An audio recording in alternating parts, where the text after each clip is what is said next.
Before the yachts shine under the Mediterranean sun, Monaco begins with a different movement. Trains arrive, buses stop, workers cross the border.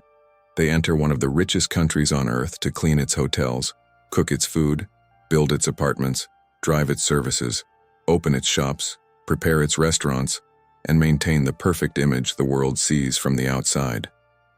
But here is the paradox. Many of the people who keep Monaco alive cannot afford to live in Monaco. This tiny country is smaller than many city parks, yet it has become one of the most expensive, most desired, and most protected places on the planet. Not because it has oil, not because it has land, not because it has millions of people, but because Monaco turned scarcity into status, safety into a product, and access into privilege. From above, Monaco does not look like a normal country. It looks like a bright balcony hanging over the sea. Buildings rise close together, roads bend through the hills. Luxury apartments face the water. Yachts rest in the harbor as if they were part of the landscape. At first glance, Monaco looks easy to understand. Expensive cars, clean streets, elegant buildings, private clubs, luxury hotels, casinos, and some of the most valuable real estate in the world. But the real story is not only about luxury. The real story is about how a tiny country became powerful by making space rare, access difficult, and wealth feel protected. And before this story continues, take a moment to subscribe to Quietly Rich, leave a like, and write in the comments where you are watching from. This channel explores the hidden systems behind the world's richest, most organized, and most desired countries. Because Monaco is not just rich. Monaco is a system, and to understand it, the story must begin with one simple question. How can a country with almost no space become one of the most valuable places on earth? To understand Monaco, the viewer must first understand its physical reality. Monaco is squeezed between steep land and the blue Mediterranean Sea. There is almost no empty space. The country cannot expand like larger nations. It cannot simply build new towns far away. It cannot open a new frontier. It cannot spread across valleys, plains, forests, or countryside. Every piece of land matters. Every building has weight. Every square meter has a price. This is where Monaco becomes different from ordinary countries. In most places, lack of space is a problem. In Monaco, lack of space became part of the value. The country is small, but it does not try to hide it. Instead, it turns that smallness into exclusivity. When something is rare, people desire it more. When very few can enter, the place feels more special. When the number of homes is limited, the price rises. When the country is safe, clean, beautiful, and internationally known, that limited space becomes even more powerful. So Monaco did not become rich by acting like a normal country. It became rich by becoming rare. The streets are polished, the harbor is carefully arranged, the buildings seem to climb the hills because there is nowhere else to go. Everything feels dense, controlled, and expensive. This creates a strange feeling. Monaco looks open because it is visible. Anyone can see the sea, the casino, the yachts, the Grand Prix track, and the famous skyline. But economically, Monaco is not open in the same way. To visit is one thing. To live there is another. To belong there is something completely different. And this is the first hidden truth of Monaco. The country is not just small. It is carefully scarce. And scarcity, when protected by beauty, safety, and reputation, can become one of the strongest forms of wealth in the world. That is why Monaco does not need to be big to feel powerful. It only needs the world to believe that the little space it has is almost impossible to replace. Monaco's rise becomes more surprising when the viewer notices what the country does not have. It does not have the natural resources that usually explain national wealth. It does not have massive oil reserves like some rich states. It does not have huge mines, giant factories, or millions of workers producing goods for the world. It does not even have enough land to live like a normal economy. And yet, Monaco built a model that works. Instead of selling natural resources, Monaco sells something less visible and more powerful. It sells confidence, it sells safety, it sells location, it sells reputation, it sells the feeling that money can live there quietly, comfortably, and securely. This is why Monaco is not only a tourist destination. It is also a brand, a very small country, but a very large idea. The story began long before modern billionaires arrived with private yachts. Monte Carlo became famous through luxury tourism, the casino, elegant hotels, royal identity, and its position on the French Riviera. Over time, Monaco became connected with glamour, international events, finance, and high-status living. But the key is this: Monaco did not try to attract everyone, it attracted the people who could afford rarity. That changed everything. When a place becomes known as a home for the wealthy, more wealthy people want to be there. When more wealthy people want to be there, property becomes more expensive. When property becomes more expensive, the country becomes even more exclusive. And when exclusivity grows, the brand becomes stronger. This is a loop. A quiet, powerful loop. The more Monaco is seen as rare, the more valuable it becomes. The more valuable it becomes, the fewer people can enter. The fewer people can enter, the more desirable it appears. And this is how scarcity became Monaco's invisible engine. Not because the country had more than others, but because it learned how to make less feel priceless. In Monaco, land is not just land. Land is a financial instrument. Land is a symbol. Land is a promise. A small apartment is not only a place to sleep, it can represent access to one of the most exclusive addresses in the world. A building is not only concrete and glass, it can be part of a national strategy. A view of the sea is not just beautiful, it is part of the price. This is why Monaco feels different from many wealthy countries. In larger nations, wealth can spread. It can move into suburbs, countryside, business districts, industrial centers, and distant regions. But in Monaco, everything is compressed.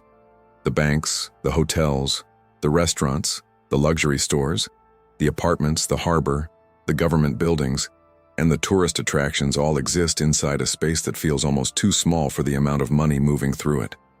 That compression creates pressure, and pressure creates value. The country must constantly manage its own limits. It builds upward, it renovates, it reclaims land from the sea, it protects its image, it keeps the streets clean, it makes public safety part of the national identity. Because Monaco cannot compete by being large, it competes by being controlled. Everything must feel organized, everything must feel secure, everything must support the idea that this is not an ordinary place. For the wealthy, this matters deeply.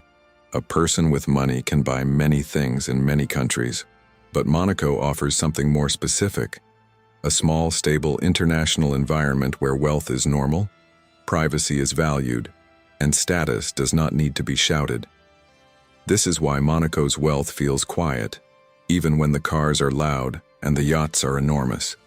The luxury is visible, but the system behind it is more important. Monaco became rich not because it had space, but because it made space behave like treasure. For many people, Monaco is known for one thing before anything else: taxes. The country is famous for not charging personal income tax for many residents, with some exceptions depending on nationality and rules. For wealthy people, this matters a lot. But Monaco's appeal is not only about tax. If taxes were the only reason, the country would feel cold and transactional. Instead, Monaco turned tax advantage into part of a complete lifestyle. A wealthy person does not only ask, "Where can I pay less?" They also ask, "Where is my family safe? Where is my money respected? Where is the legal system stable? Where can I meet people like me?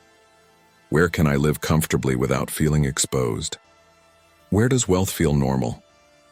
Monaco answers these questions in a very specific way. It offers luxury without chaos, beauty without distance from Europe, security without isolation, status without needing a huge territory, a strong international image without being a global superpower. This is what makes Monaco fascinating. It is not a large country trying to attract investment with factories, cheap labor, or natural resources. It is a microstate attracting residents, capital, events, tourism, and attention by offering a carefully designed environment. In Monaco, Wealth does not look like an accident. It looks managed. The streets are calm. The buildings are elegant.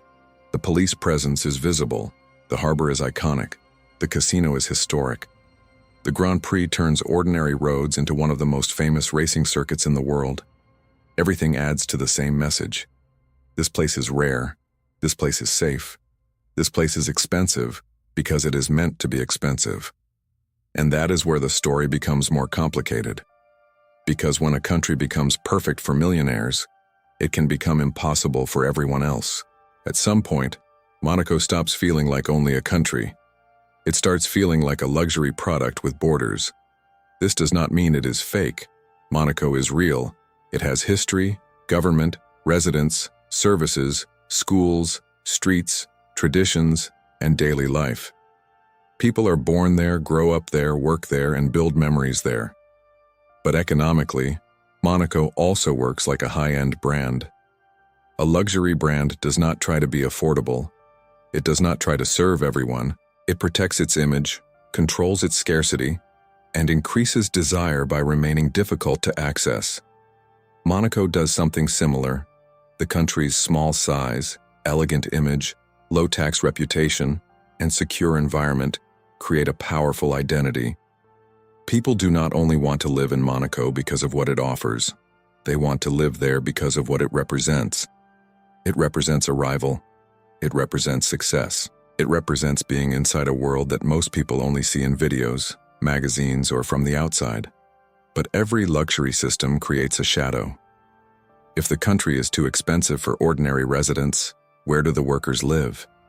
If restaurants, hotels, shops, offices, construction sites, and services need staff every day, where do those people come from? If the country's wealth depends on comfort, who creates that comfort behind the scenes? This is where Monaco becomes much more interesting than a simple story about rich people. Because the country is not maintained only by the millionaires who live there.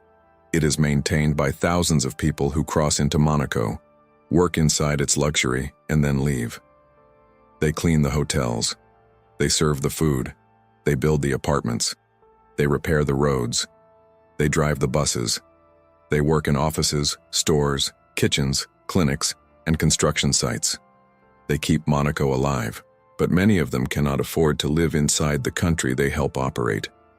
And this is the central paradox of Monaco. The country is built for the rich, but it is run by outsiders. Every morning, Monaco changes. Before the luxury becomes visible to tourists, before the harbor fills with movement, before restaurants open fully, before offices begin their day, thousands of workers arrive. They come from France. They come from Italy. They come by train, bus, car, motorcycle, and on foot. For many of them, Monaco is not a dream lifestyle. It is a workplace. They enter a country where apartments can cost more than most people will earn in a lifetime. They walk past buildings they may never live in. They serve residents whose daily life exists inside a level of wealth that feels almost unreal. And yet, without these workers, Monaco could not function. This is the part of the country that many postcards do not show. A country can be rich on paper but still depend every morning on people who live somewhere else. This does not make Monaco bad. It makes Monaco revealing. It shows how extreme wealth often works. There is the visible layer: yachts, towers, luxury cars, casinos, sea views, and polished streets. Then there is the hidden layer: commuting, service labor, housing pressure, border flow, and the daily effort required to keep perfection running. In many countries, workers live near the places they serve. In Monaco, the cost of living makes that difficult for many people. So the workforce stretches beyond the border. The country becomes physically small, but economically larger than itself. Every morning, Monaco imports labor. Every evening, much of that labor leaves. This creates a strange rhythm. During the day, the country expands through movement. At night, it contracts back into exclusivity. And this rhythm reveals the real cost of being one of the most expensive places on earth. If a country becomes too valuable, even the people who make it work may have to live outside it. The beauty of Monaco is not accidental. Someone cleans the glass, someone prepares the hotel rooms, someone cooks the food, someone manages the events, someone guards the entrances, someone repairs the elevators, someone drives the deliveries through narrow streets, Someone builds the next luxury residence. The viewer may first notice the yachts, but the real story is also in the hands that polish, carry, drive, lift, serve, organize, and maintain. Monaco's perfect image depends on thousands of ordinary actions repeated every day. A street stays clean because someone cleaned it. A hotel feels effortless because someone worked hard behind the scenes. A restaurant feels elegant because a team prepared everything before the guest arrived. A luxury building looks calm because many workers keep it functioning. This is where the documentary should slow down. Not to accuse, not to create anger, but to reveal balance. Monaco's wealth is real. Its order is real. Its beauty is real. Its safety and efficiency are real. But the comfort seen by visitors and residents has a human structure behind it. That structure is often invisible. And in a country like Monaco, invisibility becomes part of the story. The people who keep the system running may spend their working hours inside one of the richest places on earth, but build their personal lives beyond its borders. They know Monaco from the inside, but not always as a home. They know its streets, schedules, buildings, and routines. But for many, Monaco remains a place they enter to serve, not a place they can fully belong to. This is the quiet tension at the heart of the country. Monaco shows what happens when wealth, space, and status become so concentrated that even daily life must be supported from outside. And still the country continues to shine. Because the image must remain perfect, but the more perfect an image becomes, the more the world begins to ask what is behind it. For a long time, Monaco has been associated with elegance, security, and elite wealth. But places that attract money also attract attention. This is one of the hidden rules of the modern world.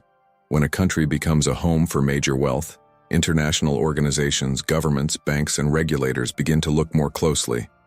They ask questions. Where does the money come from? How transparent is the system? How strong are the rules? How well does the country prevent abuse? Can a place built on privacy also satisfy a world demanding transparency? Monaco has faced this kind of pressure. This does not erase its success. It does not mean the entire country is only a problem. But it does show that even the most polished places are not beyond scrutiny. And that makes Monaco more human. Because behind the luxury image, the country must still deal with the same challenge that many financial centers face. It must protect its appeal while proving that its system can be trusted. This is difficult. If Monaco becomes too open, it may lose part of the privacy and exclusivity that attracted wealth in the first place.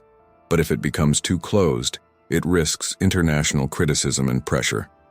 So the country must walk a narrow path.